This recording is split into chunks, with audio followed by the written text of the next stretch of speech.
Round 3 of the 2021 WAFL season saw West Coast head to Steel Blue Oval for a clash with Swan Districts.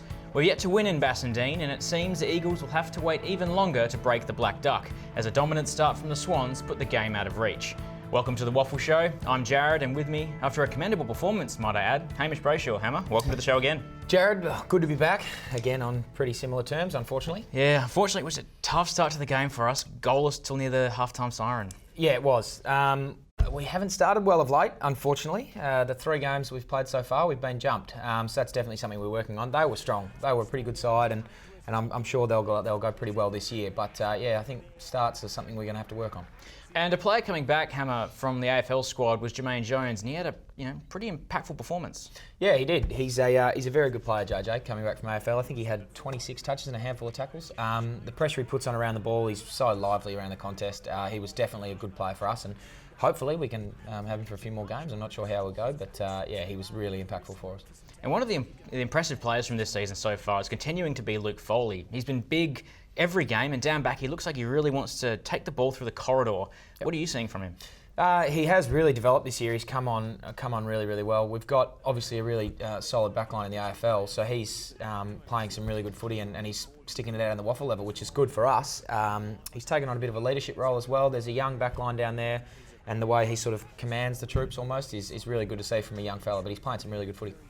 And speaking of good footy though, there were 7 different goal scorers on the day. 2 to Jermaine Jones, singles to Johnson, which is good to have him back from injury by the way, Braden Ainsworth, Sinclair, Flint, Nitschke and yourself, Hamish. And you also featured in the disposals as well, not too bad.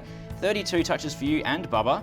The Lukes had strong games. As we said, Foley, he did pretty well, had 28 touches, while Luke Edwards managed 26, along with Jermaine Jones. But it's time for the captain's calls. Well, first up, Mark Hutchings and Jared Cameron both got their first games of the year after coming back from injury, Hammer. Must be nice to have some of those boys back. Yeah, it definitely was. A good game for Hutch, coming back through the midfield. Plenty of opportunity for him to get out there and get the footy. Camo was not as fortunate. It hurts being stuck in a forward pocket when we get licked in the first half. But yeah, I think they'll be much better for the run, and hopefully the minutes can increase over the next few weeks and they can get back at it. And speaking of Hutch, we caught up with him post-game where he says he's happy to be good sore for once. Hutch, obviously first game back on field for quite a long time. How was it to get your body moving out there again? Yeah, good fun. It has been a while, but yeah, just good to hit some bodies, chase the footy around with your mates. So nice day for it, perfect day for footy. So good to be out there. Awesome. I mean, you've been in the wars. How is your body feeling now after the game? Yeah, good sore. So there's bad sore and good sore, but definitely know I've played a game of footy. But yeah, came through unscathed, and just a matter of getting the match fitness now. On an individual perspective as well, how do you think you performed? 21 disposals, 3 marks and 5 tackles. Was it straight back into the swing of things for you? Yeah, I was. You're always a little bit unsure of how you're going to go first game back, but thankfully it was a bit like riding a bike. I've done it for a long time now, so yeah, I feel like I can play better, but good solid start to first game back. Hutch is a bit of a weird character, but I'm sure he'll be a little bit sore that night and go home and do God knows what he does to recover. But no, he should be good to go next week, Hutch. But he is a stickler for doing the right thing in recovery, so good to see him back. Second up though, the midfield numbers are again quite impressive. Ainsworth, yourself and Luke Edwards in that engine room are starting to gel pretty nicely. What do you think? Yeah, we are. We're starting to get a good idea of how we play together. This is the 3rd game that I've played with Luke. Braden and I have played together for a few years now, but I think just sort of if we can get that gel going from the start of the game and not sort of take until after a half-time rev up to get going, I think we'll be much better for it. And Hammer, Luke Edwards, how's he been going and what are you expecting from him in the long term? Yeah, well, he's a really class player for a young fella. He was pretty sick, I think, coming into round 1 and had gastro all week and still played a pretty good game. But he's, he's taken to league footy really, really well. He's a strong body for such a young kid, and I'm really expecting him to play some good footy for us this year. And hopefully, fingers crossed for him, put his hand up for AFL selection if it comes to it. But yeah, I think he'll be a good WAFL player this year for sure. And another player that wants to hopefully get an AFL call-up pretty soon is Cal Jamison, and it's great to see him getting some run now. And with Vardy going up to the AFL squad, he's now the 2nd ruck, and he's got a huge leap on him. Yeah, he does. He's come a long way, Jamo. I remember when he got here, he was a beanpole, and he's put on 10, 15 kilos or something, I think, since coming to the club. I once saw him before training eat 14 bits of toast. So I can see where the size is coming on, but he's getting to terms with his body. He uses the ball really well on the ruck, and he's starting to get the footy around the ground, which is really impressive for a big man of his size. So, I think it's only upwards from here for Cal. And now it's time for Drop the Hammer. Similar to last week for us, I think the thing that caught my eye most was our fourth quarter effort.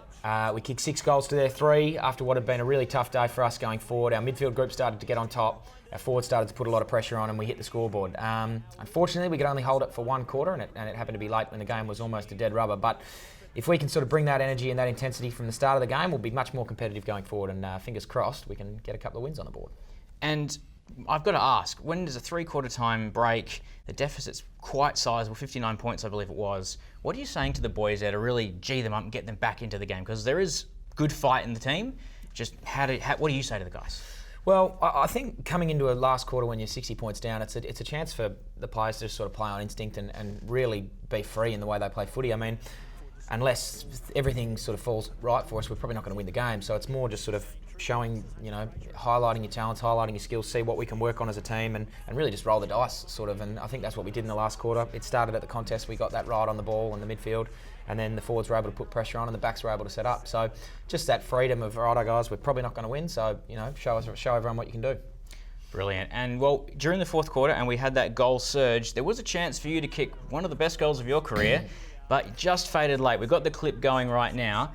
Did someone turn a magnet on and pull the ball away from the goals? It looked a certainty. Yeah, I mean, unfortunately sold one of the great candies and then and just missed it late. It looked good, and then just sort of, much like my golf swing, it just sort of dipped left at the last minute. But no, we had a little bit of fun in the last quarter. A few boys hit the scoreboard, so just need to bring that from the get-go. But we should be okay next week. And speaking of next week, we're going to have to take it on to the Subiaco Lions. Leaderville Oval, 3:10, and this Saturday, they're undefeated Hammer this season and looking powerful. Yes, they. Unfortunately for us, they're back to their best. I think they've been a dominant team for ever since I can remember. But I think we've, Kyle Horsley is our midfield coach, and he has had one of the great careers in WAFL history there. So he will know them inside and out, and hopefully can give us the Subiaco playbook course. But hopefully, we put those things together, and we can sort of gel on it and learn from what we've had over the last couple of weeks, and we can have a good showing this weekend. It'd be great to get our first win of the season, no doubt. And there's going to be no Eagles live stream this week, fans. Tim Gossage, Steve Bandy will be with you in a few weeks' time, but you can catch the 7 West live stream if you can't make it to the ground.